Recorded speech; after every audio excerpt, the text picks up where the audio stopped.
Hello everyone, welcome my channel जय गुरु academy. आज हम क्लास 6 हिस्ट्री का अध्याय 7 पढ़ेंगे। अशोक एक अनोखा सम्राट जिसने युद्ध का त्याग किया के 20 इम्पोर्टेंट से क्वेश्चन जो आपके एग्जाम के लिए बहुत ही महत्वपूर्ण होने जा रहे हैं। तो हम एक एक करके इन क्वेश्चन को देखते हैं। चलिए शुरू करते हैं।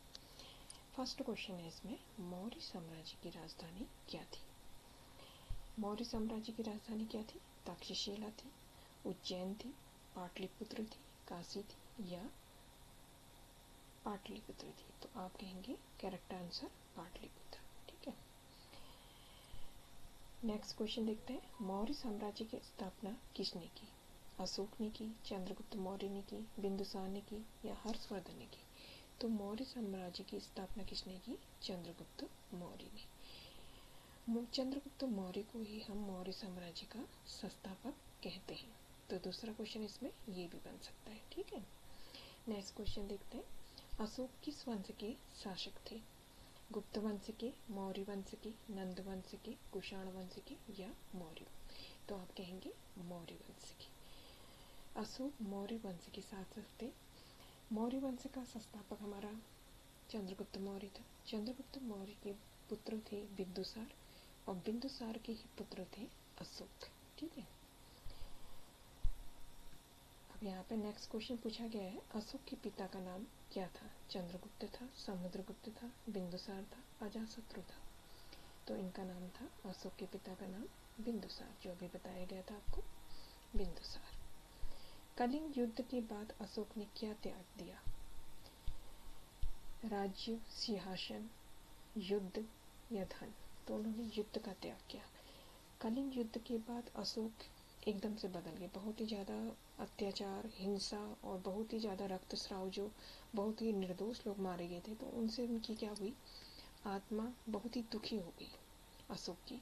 जिस कारण उन्होंने क्या करा कि इतने लाखों की संख्या में जो निहत्थे मारे गए, किसी ने भाई खोया, किसी ने परिवार खोया, किसी ने अपने मित्र खोए, तो इस कारण से वो बहुत दुखी हो गए थे। इसलिए उन्होंने क्या करा, कलिंग युद्ध के बाद ही इन्होंने, अशोक ने युद्ध का त्याग कर दिया। ठीक है, कलिंग वर्तमान में किस राज्य का भाग है? अगर आपसे ये क्वेश्चन पूछा जाता है, ये बहुत ही इंपॉर्टेंट क्वेश्चन है। आप देख सकते हैं कि बिहार है, उड़ीसा है, गुजरात है, पंजाब है। तो ये क्या था, उड़ीसा में स्थित है।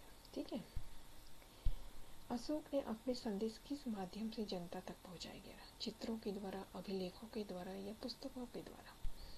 तो या सिक्कों के द्वारा? तो अशोक ने जितने भी अपने संदेश पहुंचाए, उन्होंने अभिलेख के माध्यम से पहुंचाए।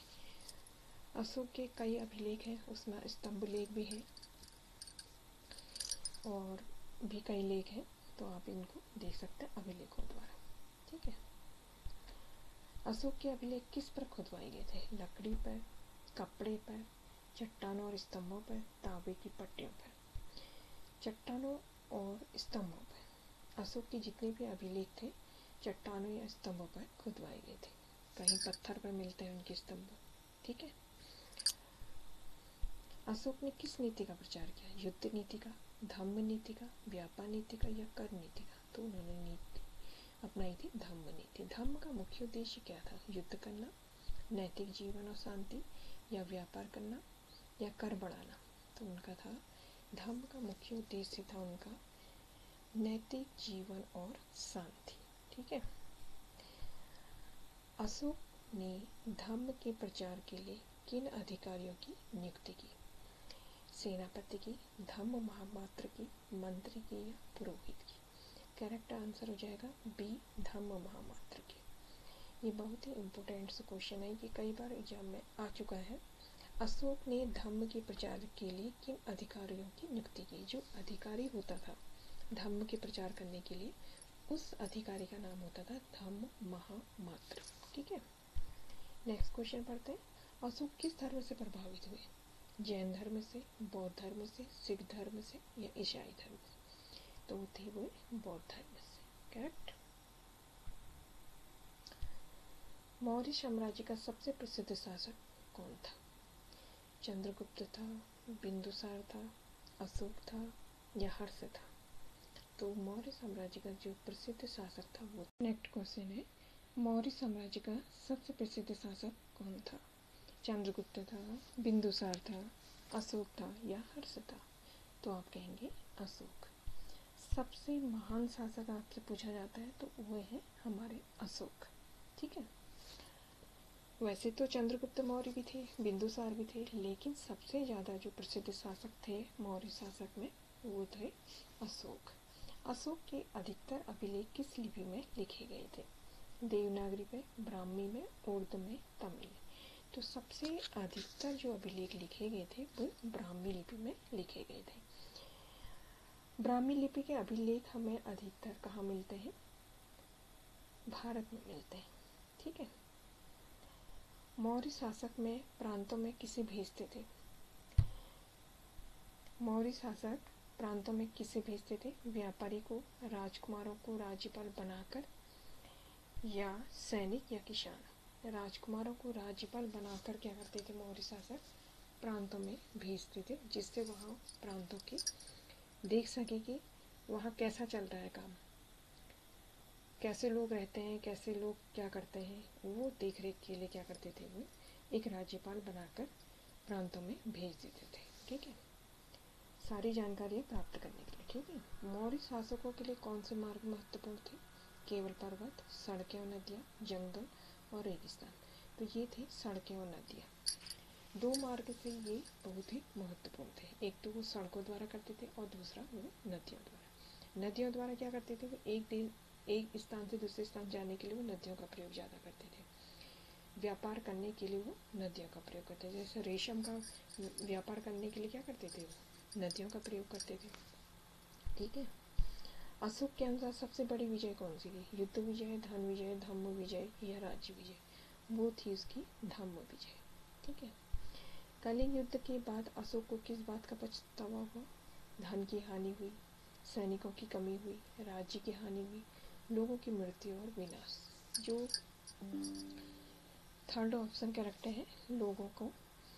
लोगों की मृत्यु और विनाश। क्योंकि क्या हुआ था? कलिंग युद्ध में बहुत ही लाखों की संख्या में लोग मर चुके थे, इसलिए अशोक को इस बात का बहुत दुख हुआ। ठीक है, तो उसने क्या करा? उस युद्ध के बाद ही उसने क्या करा? कलिंग युद्ध के बाद ही उसने युद्ध करना ही छोड़ दिया। ठीक है, और वो एक बौद्ध धर्म को अपना के सत्य के मार्ग पे और भलाई के मार्ग पे उसने बहुत ही काम किए। उसके बाद बहुत सारे काम किए उसने। ठीक है, नेक्स्ट क्वेश्चन देखते हैं।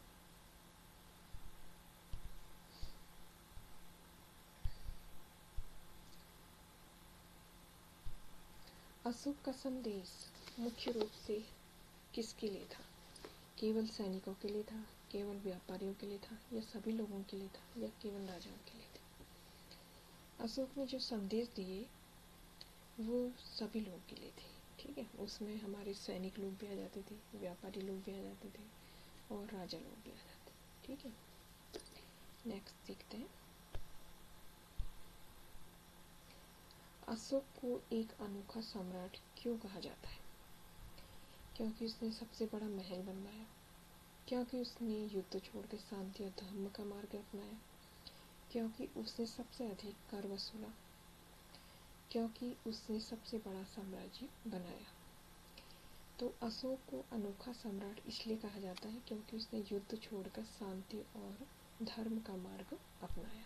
ठीक है, ये उसका सबसे बड़ा काम था जो उसको महान बनाता है। ठीक है, अशोक को महान कौन बनाता है? क्योंकि उसने युद्ध को छोड़कर शांति अपना ली थी। ठीक है, इस तरह से आज हमने